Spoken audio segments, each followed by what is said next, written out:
There she goes. Bye-bye, Land Cruiser. So we've had a couple questions here about how Chad's truck rides now that he's on that Old Man Emu lift and the 5100s.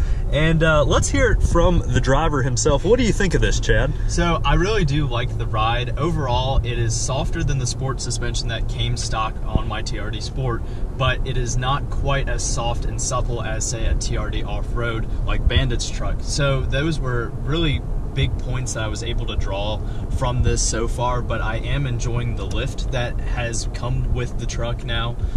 Super easy to install. Obviously, most of y'all probably saw the video, but in the few little like bumps and little speed bumps across campus and in my subdivision, and kind of like where we're going right now in this gravel parking lot, it soaks it up a lot better and doesn't make the cab feel so jarred when you go over them compared to, say, the TRD Sport suspension that came stock with the truck.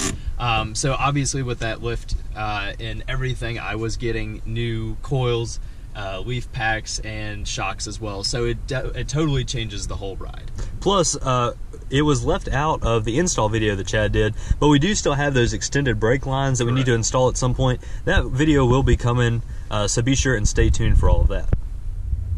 What's up, everybody? Bandit and Chad here for another Taco Tuesday, and thanks to you all, last week we did get roughly 6,000 subscribers. We are a little bit over that now, but we do really appreciate all the support, and we want to give you all a little bit of a rundown on everything that's going on. So first matters, if you follow us on Instagram, if you don't follow us on Instagram, the information for that is in the description of this video as always. But if you do follow us on Instagram, you may have seen that we were trying to sell the Land Cruiser. It was a really good run. We had it for roughly a year.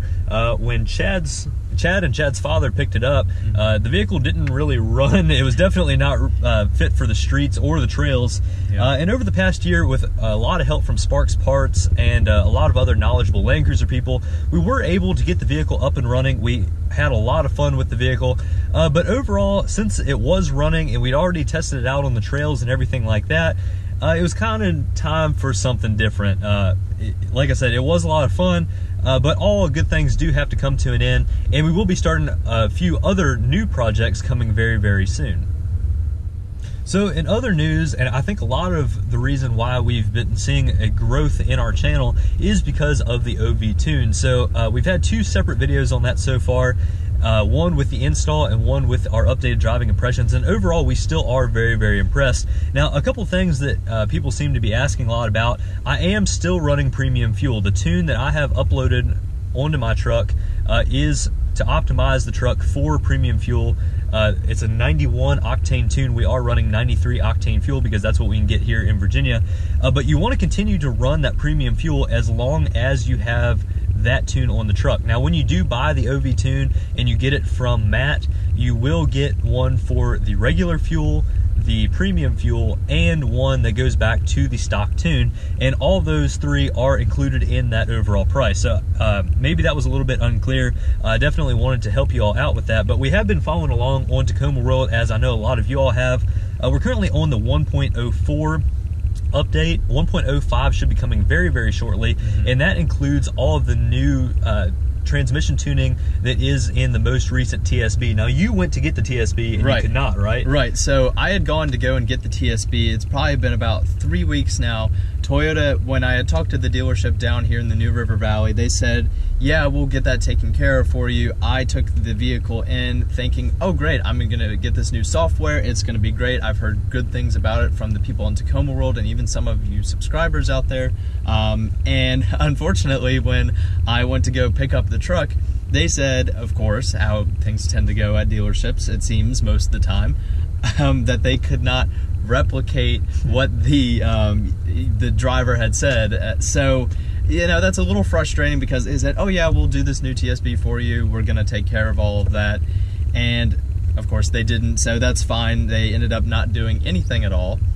So it was a waste of my time and theirs, but that seems to be pretty typical at the dealership at times. Now, I'm not trying to hate on the dealership. They have been great. Honestly, this is the best dealership I've personally been to compared to the one where I actually got my truck back home. They don't really compare at all to, I'm going to name them, Sheeler Motor Mile. They do a great job down here in Christiansburg, Virginia.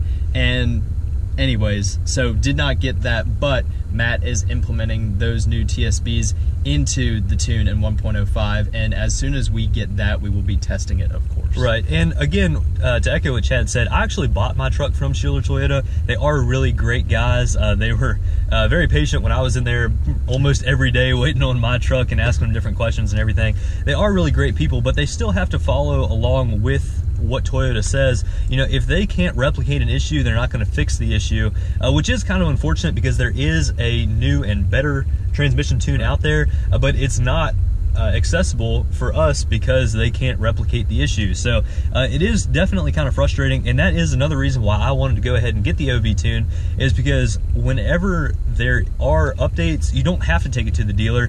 You know, eventually Matt will just send us all the update, we'll upload it on our trucks, and everything will be just dandy. Right. And that kind of takes one step out of the equation. So definitely stay tuned for all of that. We do have a lot of updates as far as the Obie tune coming, and if you'll be interested, leave it in the comments below. But obviously the most exciting tune is the one that adds the most power, at least in my opinion, the one that uses that premium fuel and optimizes the truck for those conditions. But if you would be interested in just the regular fuel tune, leave that in the comments below. We can certainly test that out for y'all if you're interested. So ultimately with our trucks, Chad and I are going somewhat two different directions. I'm going more for the hunting vehicle and somewhat of an overland rig. If you've been following along, you may have seen that I did get a soft topper, and I'm currently working on a bed setup for that to make it even more overland friendly. But ultimately, I use my truck for a lot of different purposes. You know, it is my hunting vehicle. It does haul around my four-wheeler and other toys, and I do want to be able to camp out of the back of it. Chad's kind of going a little bit of a different direction. You can see he has the bed rack back there, and you know, what else you have planned? So obviously back there I do have the bed rack, and you guys may have seen I haven't really gone in depth or anything about it. Now I have a high lift jack back there.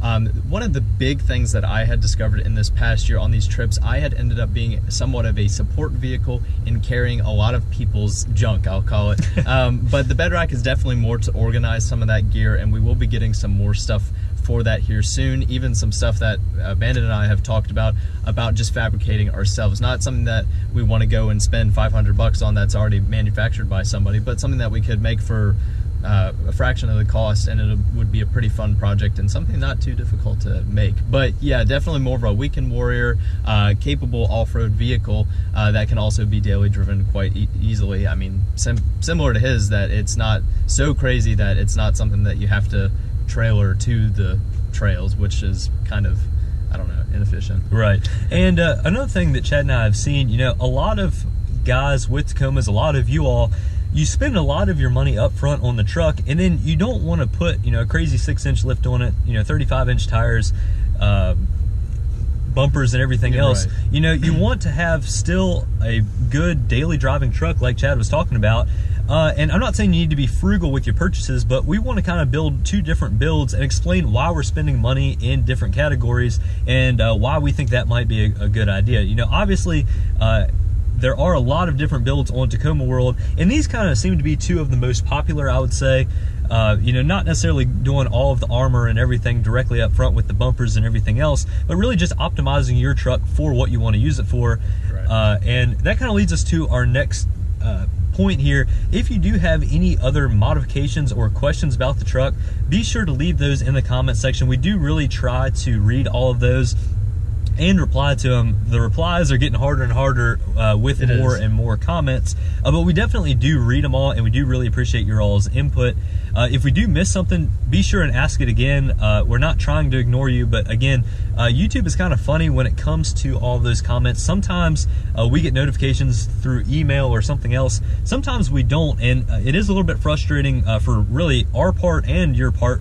Again, we're not trying to ignore you at all, but if there are more modifications you'd like to see, let us know. We have been trying to save up a little bit of money, right. So if there are some big modifications from whatever aftermarket manufacturer, let us know, and we will try to bring all of that to you very soon. But that pretty much wraps up everything we have to talk about for this week. Thank you all very much for joining us, and again, thank you for that continued support.